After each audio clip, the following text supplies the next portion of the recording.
600 hours. New Year's Day, 1945. Luzon, Philippine Islands. The new year had been alive for exactly 6 minutes when the jungle turned into a furnace. Private First Class Andrew Keller didn't hear the shot that nearly took his head off. He felt it. An invisible hammer slamming into the air inches from his temple. The vacuum of the bullet's passage tugging at his skin. The sound arrived a heartbeat later. A flat, ugly snap that tore through the humid darkness like a heavy branch breaking under the weight of a predator.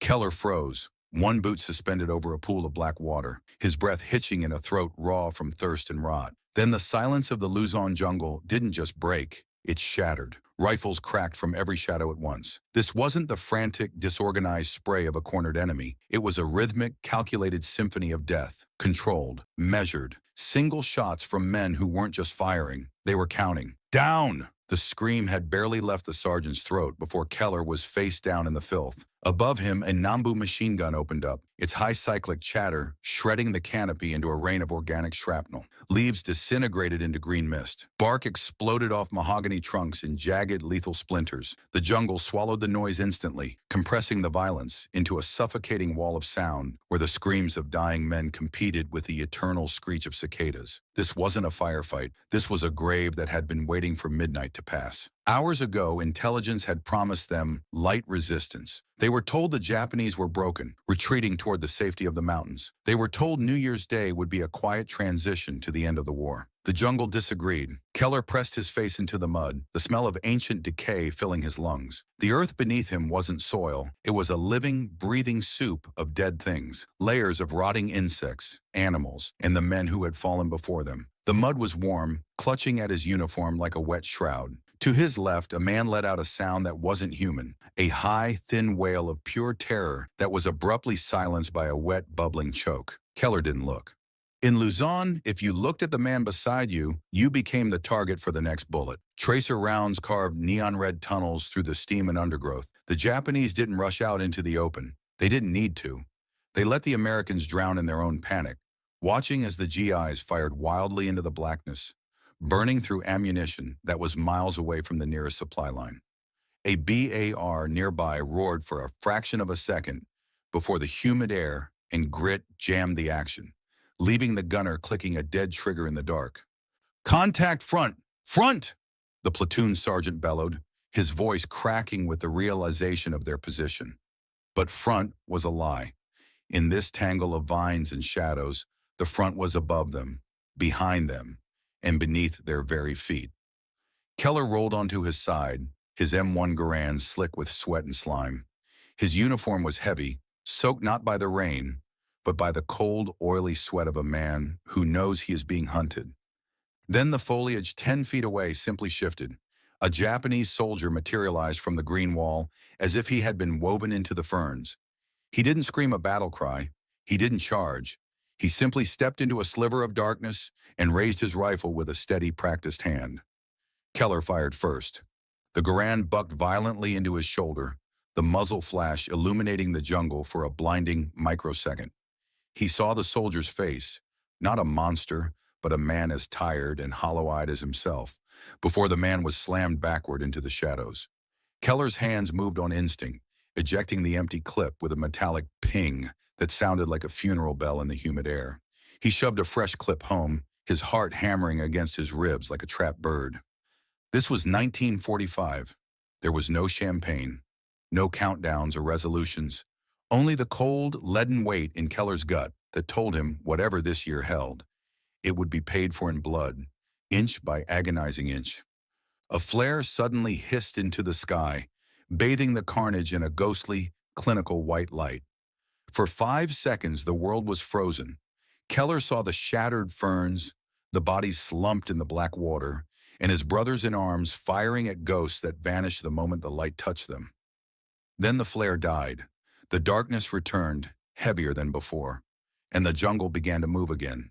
The flare's light died, but the jungle did not go back to sleep. For a moment, no more than a breath, there was a pause. Not silence, never silence. Just the soft, wet sounds of the forest reasserting itself. Dripping leaves, insects screaming, the low hiss of steam rising from overheated barrels and human bodies. Then the shots resumed, not all at once. not wildly. The Japanese fire returned in deliberate pulses, single cracks echoing through the undergrowth, each one placed with intent. Keller felt the impacts before he heard them. Rounds snapping into tree trunks, punching through roots, skipping off stones buried under centuries of rot. Every shot felt personal, like someone pointing directly at him through the dark. "Move back 5 meters!" the sergeant shouted. No one moved. There was nowhere to move to. The trail they had come down was gone, lost in shadow and gunfire. The sides of the path were walls of vines, bamboo and razor-edged leaves that tore skin if you tried to push through them. Every direction felt watched. Keller stayed pressed against the mud, heart slamming, trying to make himself smaller than his own body. A grenade detonated somewhere to the right. The blast didn't roar, it thumped, a heavy, concussive punch that sucked the air out of Keller's lungs. Shrapnel tore through the foliage, clipping branches and spraying the clearing with green fragments and steel. Someone screamed his name, not Keller's, but someone's, and then the screaming turned into coughing. The Japanese weren't advancing. They were compressing. Keller realized it slowly, the way you realize you're drowning. Not when you go under, but when you stop making progress toward the surface. The enemy fire wasn't pushing them back or charging forward. It was hurting them, driving the platoon inward into tighter and tighter space where every movement overlapped, where men bumped into each other in the dark, rifles tangling, elbows striking ribs. This was Japanese jungle doctrine. Close. Suffocate. Let panic do the killing. A machine gun opened up from behind them. Keller twisted, eyes wide, firing blindly toward the sound. The muzzle flash showed him just enough. Japanese silhouettes low to the ground, crawling, not running. They had looped around. Not a full encirclement yet, but the beginnings of one. A test. "Rear contact!" someone screamed. The platoon broke, not in a rout, in fragments. Men fired and ran. Others fired and froze. Commands overlapped, contradicted each other, vanished into gunfire. Keller stumbled forward, boots catching in vines, nearly falling into a shallow ravine filled with black water. He caught himself on a root slick with moss and blood, chest heaving. A Japanese soldier rose out of the water 3 feet away. Not suddenly, slowly, like something emerging from a swamp in a nightmare. The man's uniform was soaked, his rifle already up. Keller fired from the hip. The round hit the waterline, spraying filth. The second shot caught the soldier in the chest. He collapsed backward into the pool without a sound, bubbles breaking the surface where his face went under. Keller didn't stop to look. He ran. The jungle punished movement. Branches whipped his face. Thorns tore into his arms. Something sharp sliced his cheek, and he felt warmth running down his jaw. He didn't know if it was blood or sweat and didn't care. He slammed into another American soldier, a corporal whose helmet was gone, hair plastered flat with rain and fear. They stared at each other for half a second, eyes wide, mouths working soundlessly. Then gunfire erupted between them, and they dropped in opposite directions. Somewhere ahead, a Thompson submachine gun chattered, its fast rhythm completely different from the disciplined Japanese shots. An American lieutenant stood firing from the hip, screaming incoherently. A bullet took him in the throat, and the scream turned into a wet gurgle as he collapsed. Keller slid into a shallow depression beside two men he didn't recognize. One was trying to reload with shaking hands, dropping clips into the mud. The other was staring into the dark, eyes unfocused. "Where's the sergeant?" Keller asked.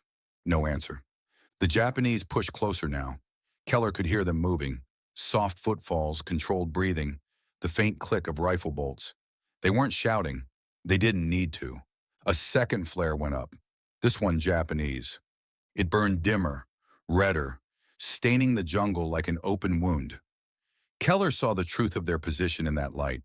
The platoon was shattered into isolated knots of men, separated by tangled vegetation and fire. The trail was completely cut.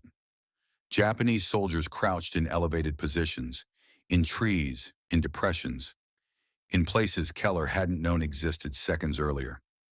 They had walked into a kill box. The red flare died. The firing intensified. Men went down around Keller in short, brutal moments. No long deaths, no last words. Just sudden absence. The jungle swallowed them instantly, reclaiming space with ruthless efficiency. Keller's rifle clicked empty. For the first time, real fear, not shock, not adrenaline, wrapped around his throat. He fumbled for another clip, fingers slick, numb. His hands refused to cooperate. Somewhere in the dark, a Japanese soldier shouted a command. The next grenade landed too close. The blast flipped Keller onto his back, slamming the air out of his lungs. He tasted metal. His ears rang, a shrill, piercing whine drowning out everything else. Dirt and leaves rained down, sticking to his face and eyes. He rolled instinctively, coughing, gasping, clawing for his rifle. The jungle pressed in. This wasn't a battle anymore. This was survival measured in breaths, and the night was far from over. The flare smoke didn't drift upward like it did in Europe. In the Luzon jungle it clung. It seeped. It hung low in the undergrowth like a second fog, red-tinted, chemical, and unnatural, mixing with the steam of wet earth and hot gun barrels until the air felt thick enough to chew. Keller lay in that air with his cheek pressed into mud that smelled like rot and old blood, listening to his own heartbeat pound in his ears hard enough to drown out the distant gunfire. He forced himself to breathe anyway. Short pulls, controlled.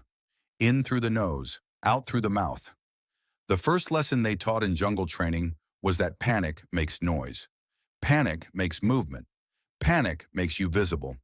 But those lessons were taught on clean ranges, with clear lanes of fire and instructors yelling from safe positions.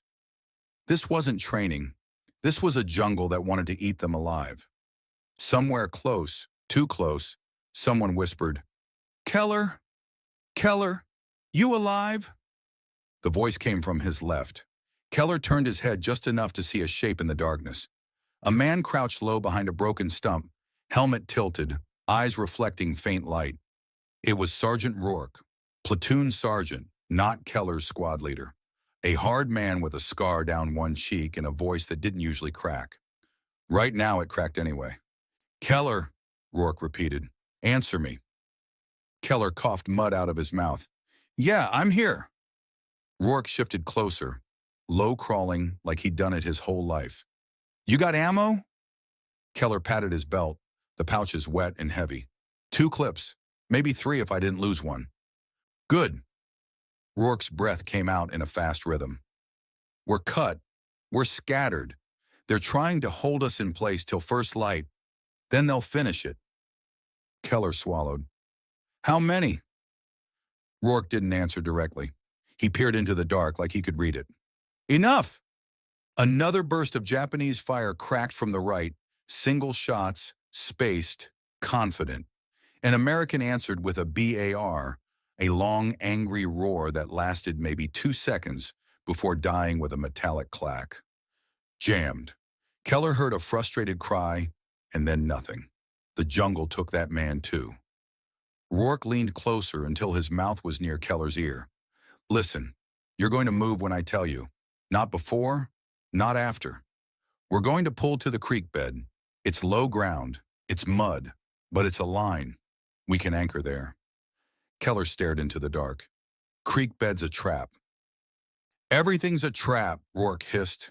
"This one at least gives us something to hold. You want to stay here, you'll be dead by dawn." Keller didn't argue. He could feel the truth in his bones.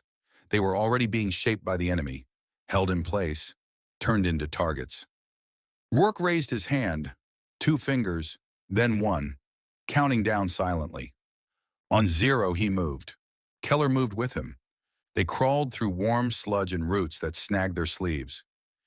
Keller's knees sank into mud that tried to swallow his legs.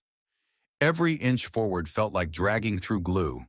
The jungle made simple movement exhausting. It took your strength in small, invisible bites. A shot snapped overhead. Too close. Both men froze instantly, pressing down, becoming dirt. The Japanese shooter didn't fire again. That was worse. That meant the man wasn't spraying. He was waiting, listening for the sound of movement, listening for breath.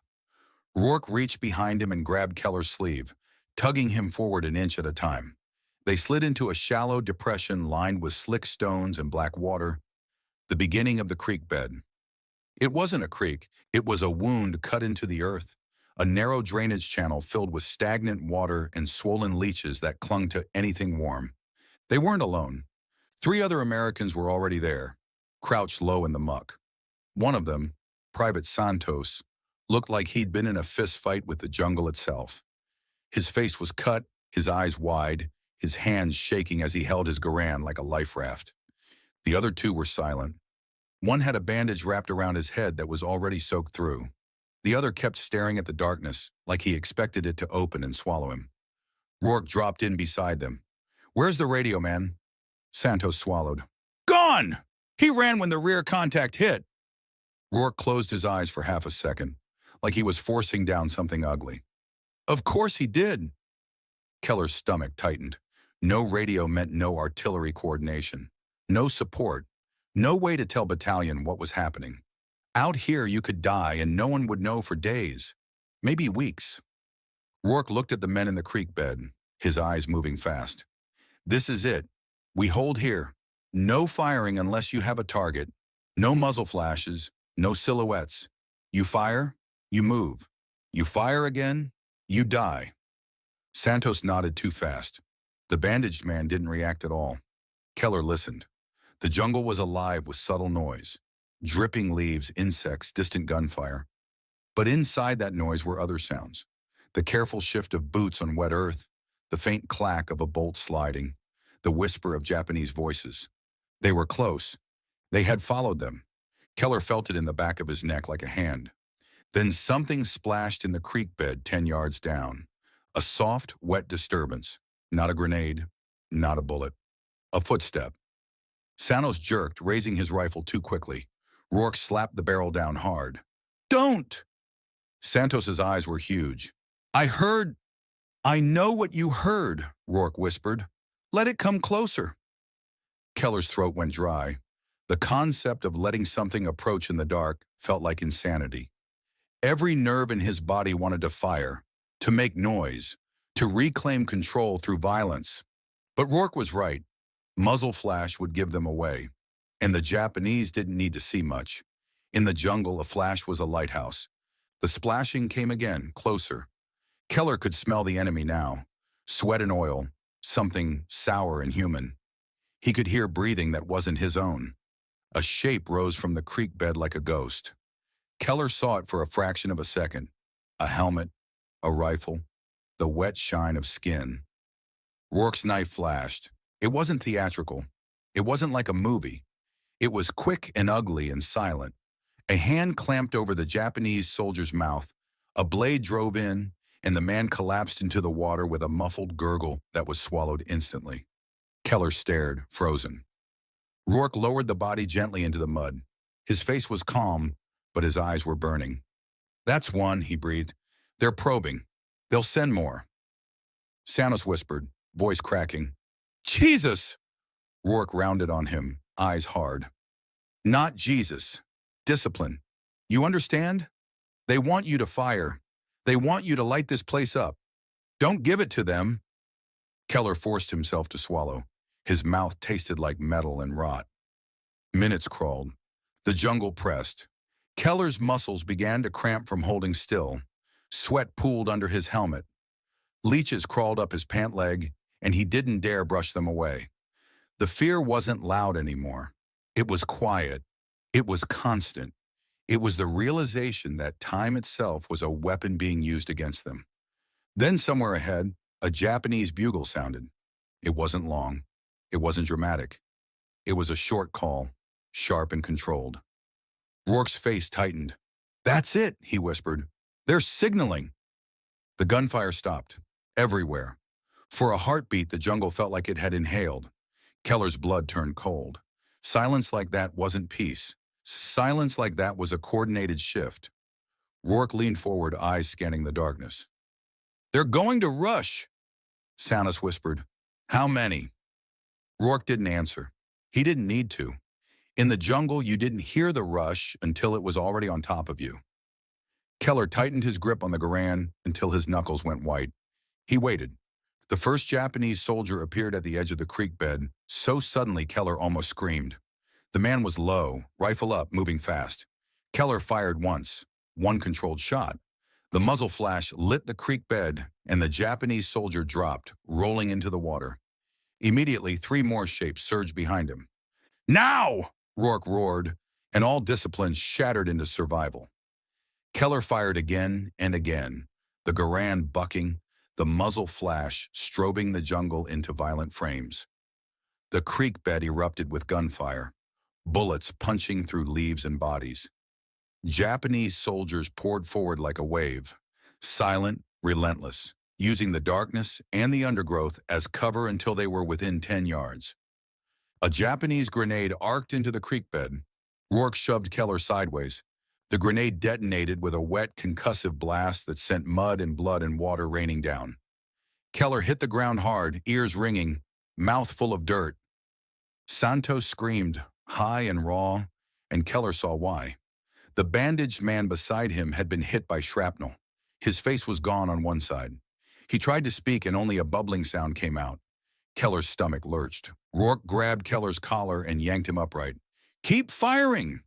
Keller fired until the clip ejected with that metallic ping that suddenly sounded obscene. Too clean, too mechanical for this mud-soaked slaughter. He slammed another clip in. The Japanese were still coming. They weren't trying to win with bullets alone. They were trying to close, to get into bayonet range, to turn rifles into clubs, to make it hand-to-hand where fear mattered more than accuracy. Keller saw a Japanese soldier leap into the creek bed, bayonet forward, eyes wide with a fanatical intensity that felt unreal. Keller fired point blank. The man's chest exploded backward, and he fell into the water, still clutching the bayonet like he didn't understand he was dead. Another soldier followed, then another. Rourke's knife flashed again. Santos fired wildly, screaming, emptying his rifle too fast. Keller tried to keep his shots controlled, but his hands were shaking now, not from panic, but from pure exhaustion and adrenaline overload. The creek bed became chaos. Bodies jammed together. Water turned thick. The smell, cordite, blood, rot, burned powder, filled Keller's nose until he gagged. And then suddenly the Japanese pulled back, not in defeat, in calculation. They melted into the jungle as quickly as they'd come, leaving the creek bed littered with the dead and the dying. Keller held his rifle up, panting, eyes scanning the darkness. He expected them to come again immediately. Another wave, another rush. But they didn't. Instead, the jungle returned to its steady insect scream. Rourke crouched low, breathing hard. He looked at Keller, then at Santos, then at the remaining men. How many? Keller whispered. Rourke's voice was quiet now. Enough to know where we are. Keller felt his stomach drop. What do you mean? Rourke stared into the darkness like he could already see the future. That was a map. They just drew it in blood. Next time they come, it won't be probing. Keller's throat tightened. Next time? Rourke nodded once, grim. They'll come with mortars, with machine guns, with a coordinated assault. They'll come when the light starts to change. Keller looked up through the canopy. The sky was still dark, but it wasn't as absolute anymore. There was the faintest hint of gray at the edges, dawn pressing against the jungle like a slow knife. Santos whispered, voice trembling, "We have to get out." Rourke shook his head. "If we move now, we die in the open. If we stay, we might survive long enough for our side to realize we're missing." Keller realized then what the real terror was. Not dying in the rush, not being bayoneted in the creek bed. The real terror was being pinned here, hour after hour, while the jungle slowly brightened, and the Japanese prepared their next more efficient way to kill them. Keller checked his ammo pouch again. 1 clip, 2 at most. He stared at his watch, mud smeared across the face. The second hand kept moving like nothing mattered. This was New Year's Day, and the jungle was just getting warmed up. The gray didn't arrive all at once, it leaked into the jungle. At first it was barely perceptible, a thinning of the black between tree trunks, a faint softening at the edges of shadows. Then the silhouettes sharpened. Vines became ropes again. Leaves regained shape. And with the light came the most dangerous moment of jungle warfare. The instant when both sides could finally see just enough to kill efficiently. Private First Class Andrew Keller lay motionless in the creek bed, every muscle locked, His rifle braced against a slick stone. His eyes burned from staying open too long. His hands ached from gripping the Garand through hours of tension and cold sweat. Around him, the survivors breathed shallowly, afraid that even inhaling too loudly would give them away. The jungle was waking up. Birds began calling, short, sharp sounds that cut through the silence like false alarms. Insects surged, the air filling with a constant electric whine. To an untrained ear, it might have sounded like life returning. To Keller, it sounded like a countdown ending. Rourke shifted beside him, slow and deliberate. He scanned the tree line through binoculars that were already fogging from humidity. "They didn't leave," he murmured. "They just stepped back." Keller swallowed. "Waiting for daylight." "Waiting for accuracy," Rourke corrected, "and coordination." As if summoned by the words, the first mortar round landed 50 yards upslope. It didn't explode immediately. It hit the ground with a hollow, wet thud, then detonated, throwing a geyser of mud, water, and shredded foliage high into the air. The concussion slapped Keller's chest flat, stealing his breath. Another followed, then another. The Japanese had found the creek bed. "Incoming!" someone screamed, too late for it to matter. Mortar rounds began walking toward them in a deliberate pattern, each impact closer than the last. This wasn't panic fire. This was a pre-registered kill zone being activated with precision. The enemy wasn't guessing anymore. They were solving.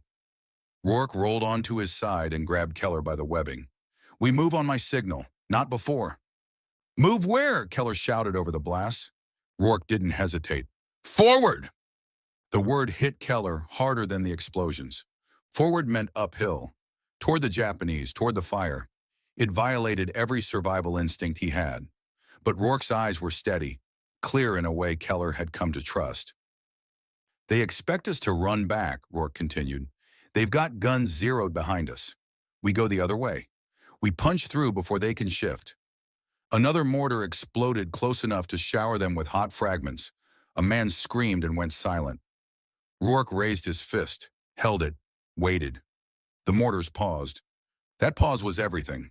"Now!" They surged out of the creek bed as one, boots slipping in mud, rifles up, screaming, not in fear, but in defiance. Keller felt the noise tear out of his chest before he could stop it. It wasn't a battle cry. It was a release. The Japanese machine gun opened up immediately, tracers ripping through the brush. Leaves shredded. Bark flew. A man beside Keller spun and fell, legs folding wrong. Keller didn't stop. He couldn't. And they broke through the first line of undergrowth and collided with the enemy at close range. This wasn't a firefight anymore. This was shock. Keller saw a Japanese soldier rise from behind a log, eyes wide in surprise. Keller fired from the hip. The man dropped backward, rifle clattering away. Keller vaulted the log, heart hammering, senses overloaded.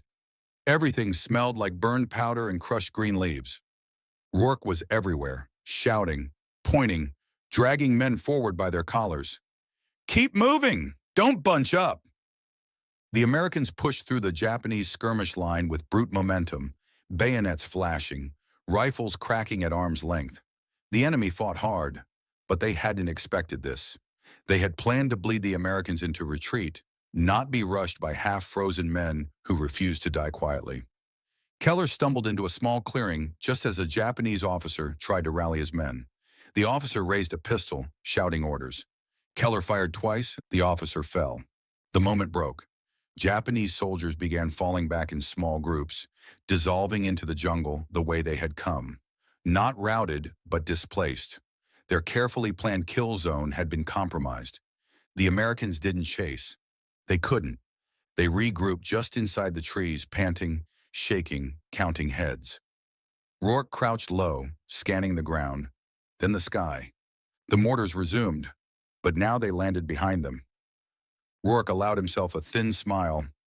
"We moved their math." Keller dropped to one knee, lungs burning. His legs trembled uncontrollably, not from fear anymore, but from exhaustion and dehydration. He tasted blood when he swallowed. "How many left?" Keller asked. Rourke did a quick count. "Enough." That was becoming the word of the day. The light continued to grow. By full dawn, the jungle was revealed in all its brutal clarity.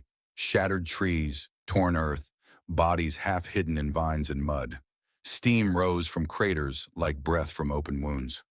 Farther upslope, American artillery began to speak. This time, it was theirs.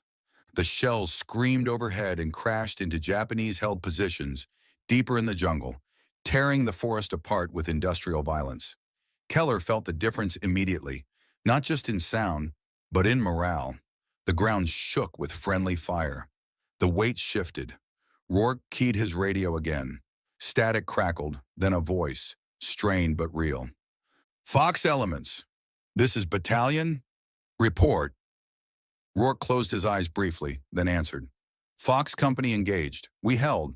Request medevac and resupply. Enemy in strength, but contained.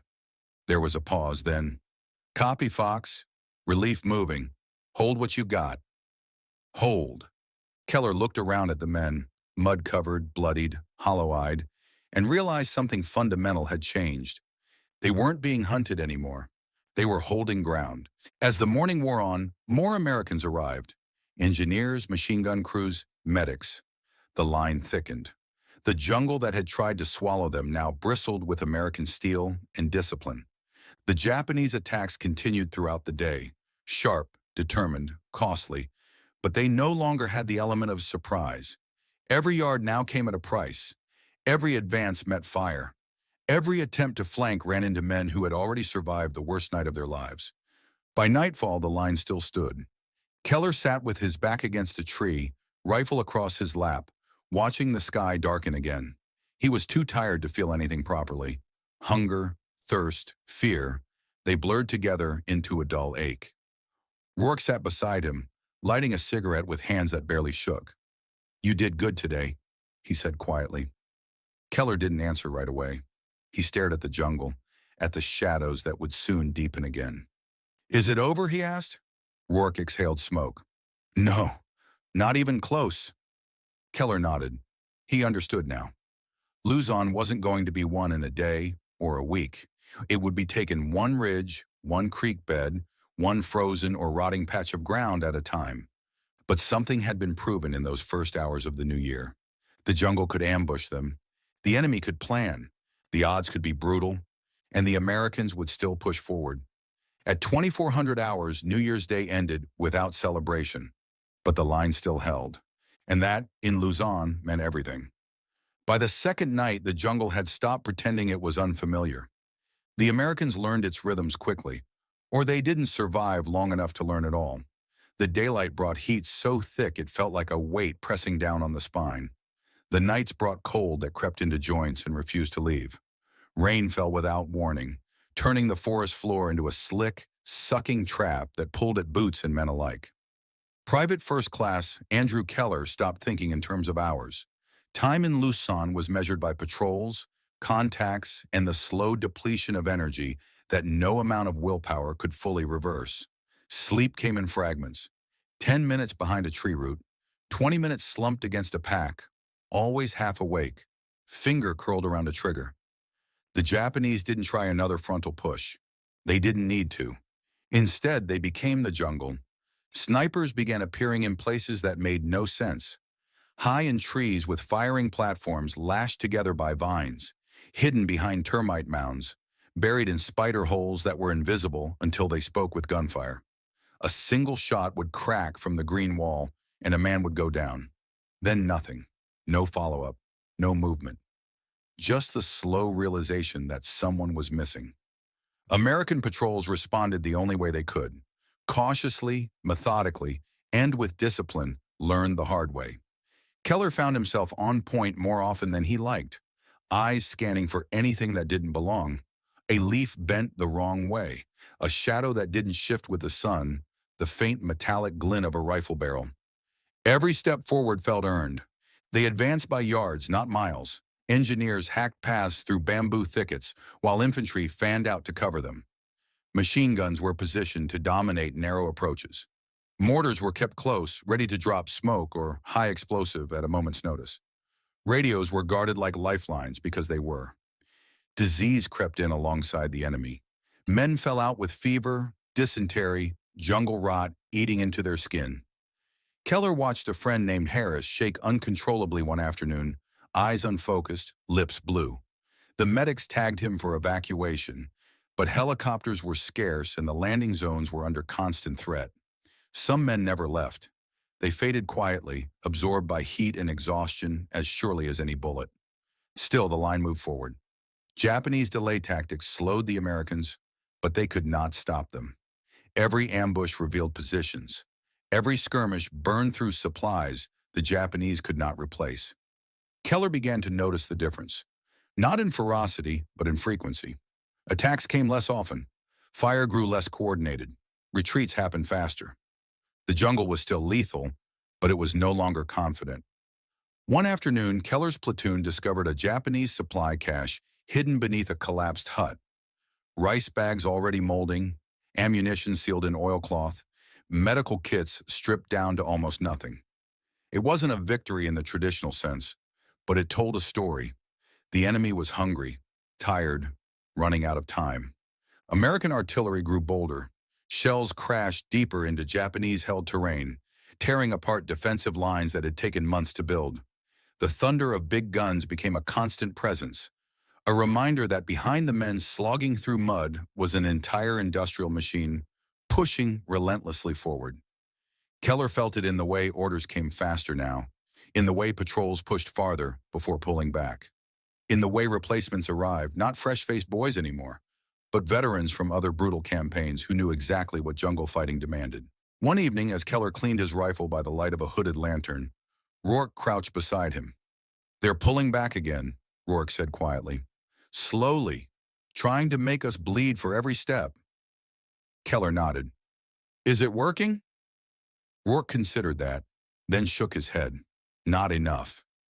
The Americans had adapted.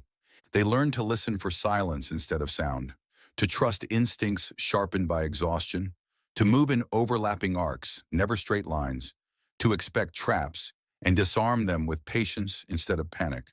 The jungle still killed, but it was no longer choosing the terms. As January wore on, Keller realized something he hadn't expected. He was no longer reacting to the fight. He was part of it. Not fearless, never fearless, but steady, focused, alive in a way that only comes from surviving what should have broken you. The war for Luzon wasn't ending, but it was turning, and the men who had crawled through mud at 6 minutes past midnight on New Year's Day were still there, thinner, harder, quieter, pushing forward into a year that would demand everything they had left. By mid-January, the jungle no longer felt endless. That realization didn't come all at once. It came in small, almost imperceptible changes. The way Japanese fire slackened during American advances, the way resistance collapsed instead of counterattacking, the way prisoners began to appear. Real prisoners. Gaunt, hollow-eyed men who dropped their rifles and raised shaking hands rather than vanished back into the green. For Private First Class Andrew Keller, the shift was most noticeable in the air. For weeks, the jungle had felt closed, sealed off from the rest of the war. The canopy swallowed sound. Smoke never rose straight. Even artillery felt distant and muted. But now American aircraft were everywhere. P-47s tore open valleys with rockets. B-25s hammered ridge lines the Japanese had believed were invisible. The sky had finally found the jungle, and it belonged to the Americans. Keller's platoon was tasked with clearing a final stretch of high ground overlooking a river crossing that Japanese forces had used to funnel supplies and reinforcements south. Intelligence suggested resistance would be light. No one believed it. They moved at first light. The approach was slow and deliberate. Engineers forward, rifles out, machine guns leapfrogging. The terrain rose sharply, thick with vines and slick stone. Halfway up the slope, the firing began. This time it was different. The Japanese opened up from prepared positions, interlocking fields of fire, overlapping bunkers dug deep into the earth. The first American squad was pinned instantly. Bullets snapped overhead, chewing through foliage and dirt. Keller pressed himself into the slope, heart pounding, listening to rounds crack inches above his helmet. But unlike New Year's Eve, the Americans didn't freeze. Smoke grenades bloomed across the hillside, thick and white. A BAR opened up on the flank, hammering one bunker until its firing slit went dark. Mortar rounds dropped with precision, collapsing dugouts and shaking the hill itself. Men moved when ordered, not when panicked. Keller advanced with his squad in short bursts, 5 yards at a time, rifle up, eyes forward. When a Japanese soldier charged from a trench with a bayonet, Keller fired once and kept moving. There was no triumph in it, only momentum. The fight lasted nearly 3 hours. When it ended, the hill belonged to the Americans. Below them, the river crossing was quiet, silent. For the first time since landing on Luzon, Keller felt the weight lift slightly from his chest. The enemy wasn't gone, but he was broken here. In the weeks that followed, American forces surged forward. Japanese defensive lines folded one after another. Supply routes were cut. Units were isolated. The jungle, once a weapon turned against the Americans, became a prison for those trapped inside it. Starvation and disease took what bullets could not. Keller watched as Filipino civilians emerged from hiding, thin, cautious, hopeful. They waved small American flags. Some wept openly. It was the first time since arriving that Keller saw faces not twisted by fear or exhaustion. By February, the road to Manila was opening. The Battle of Luzon had not been won in a single night or a single engagement. It was won inch by inch, by men who froze, bled, endured, and adapted, by men who refused to let the jungle decide their fate. Keller survived. He didn't feel like a hero. He felt older, quieter, changed in ways he couldn't explain. But when the fighting moved on and replacements took their place, he knew something important had happened on New Year's Day 1945. The Japanese offensive had failed. The momentum had shifted for good. The Battle of Luzon was not remembered for a single dramatic moment. There was no flag raised in a photograph that captured its meaning. No one decisive charge that ended it in a single afternoon. What defined Luzon, what defined the men who fought there, was endurance. American soldiers entered the jungle at the start of 1945, battered, exhausted, and underestimated. They faced an enemy who knew the terrain, who had prepared for years, and who intended to make every step forward unbearable. And yet, step by step, they pushed through. They adapted when doctrine failed. They held when retreat would have been easier. They fought not for glory, but because the men beside them depended on it. Luzon mattered.